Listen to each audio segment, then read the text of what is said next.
Hello friends, welcome to your channel भाई की study, जहां आपको रोजाना के current affair updates and daily quizzes मिलती रहती हैं। तो बिना देर के शुरू कर। दोस्तों, हमने आपके लिए एक व्हाट्सएप ग्रुप बनाया है जिसमें आप सब हमसे कांटेक्ट कर सकते हैं और उसमें आपको डेली के newspaper, current affair updates and daily quizzes मिलती रहेंगी। आपको हमारे ग्रुप की लिंक डिस्क्रिप्शन में मिल जाएगी, जहाँ से आप उसे ज्वाइन कर पाएंगे। दोस्तों, आज हम बात करेंगे कृषि की कि कैसे आपको कृषि करनी चाहिए।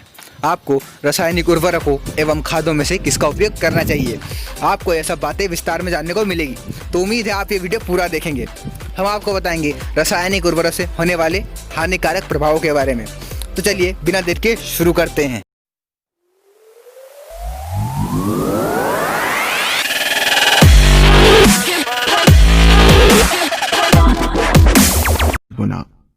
भोले भाले किसान अधिक उत्पादन के लालच में फंसकर रासायनिक खाद व कीटनाशकों का प्रयोग करने लगे। बैलों की जगह ट्रैक्टर से जुताई होने लगी। शुरुआत में कम रासायनिक खादों के प्रयोग से अधिक उत्पादन हुआ। धीरे धीरे रासायनिक खादों के प्रयोग के कारण भूमि की उर्वरा शक्ति क्षीण होने लगी, जिसकी वजह से उत्पादन घटने लगा तथा फसलें कमजोर होने लगी। फसलों के कमजोर होने के कारण उनमें रोग व कीट लगने लगे।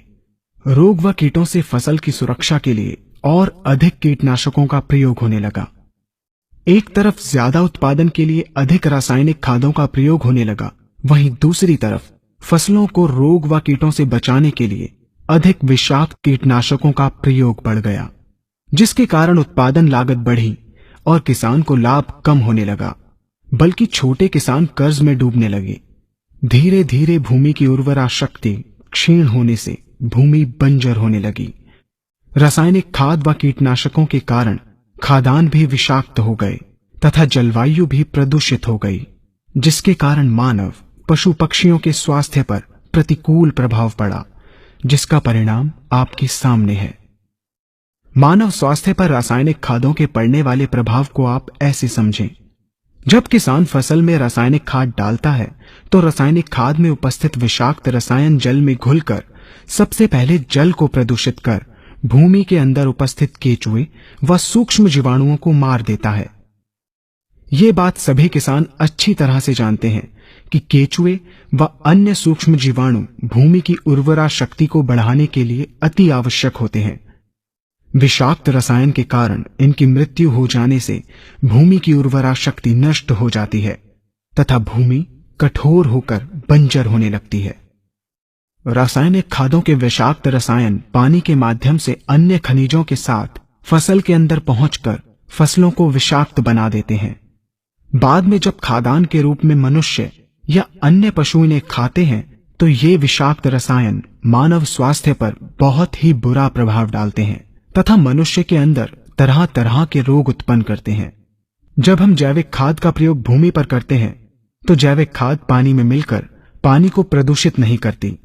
जैविक खाद भूमि के अंदर उपस्थित उर्वरा शक्ति को बढ़ाने वाले जीवाणु तथा केचुओं की संख्या को तीव्रता से बढ़ाती है, जिससे भूमि की उर्वरा शक्ति बढ़ती है तथा भूमि छिद्र युक्त एवं भुरभुरी हो जाती है, जिससे वायु और प्रकाश भूमि के अंदर गहराई तक प्रवेश करते हैं, जिसके कारण भूमि में तापमान एवं आर्द्रता का संतुलन बना रहता है और फसलें मजबूत होती हैं। जैविक खाद में विद्यमान तत्व खाद्यान्न के माध्यम से मानव व पशु पक्षियों के शरीर में पहुंचकर स्वास्थ्य लाभ पहुंचाते हैं। जैविक खादों के प्रयोग से फसलें अच्छी और मजबूत होती हैं, जिसके कारण उन पर रोगों एवं कीटों का ज्यादा प्रभाव नहीं पड़ता। यदि किसी प्राकृतिक कारणवश कीटों व रोगों का प्रभाव अगर पड़ता भी है तो गौमूत्र एवं औषधीय वनस्पतियों के घोल के छिड़काव करने से फसलों को रोग एवं कीटों से बचाया जा सकता है। गौमूत्र एवं अन्य प्राकृतिक औषधियों के मिश्रण के छिड़काव से फसलों का कम लागत में बचाव हो जाता है तथा वातावरण पर भी कोई दुष्प्रभाव नहीं पड़ता। उम्मीद है यह वीडियो आपके लिए फायदेमंद रहा होगा। हमने हमारे पिछले वीडियो में प्रश्न किया था कि विश्व व्यापार संगठन में कितने देश शामिल हैं, तो इसका सही उत्तर है 164 देश। आप में से यह बात बहुत सारे लोग जानते होंगे। तो बिना देर किए चलते हमारे फास्टेस्ट 3 पार्टिसिपेंट्स की तरफ। हमारे पहले पार्टिसिपेंट है निर्मल मेवाड़ा। हमारे सेकंड पार्टिसिपेंट है अभिषेक।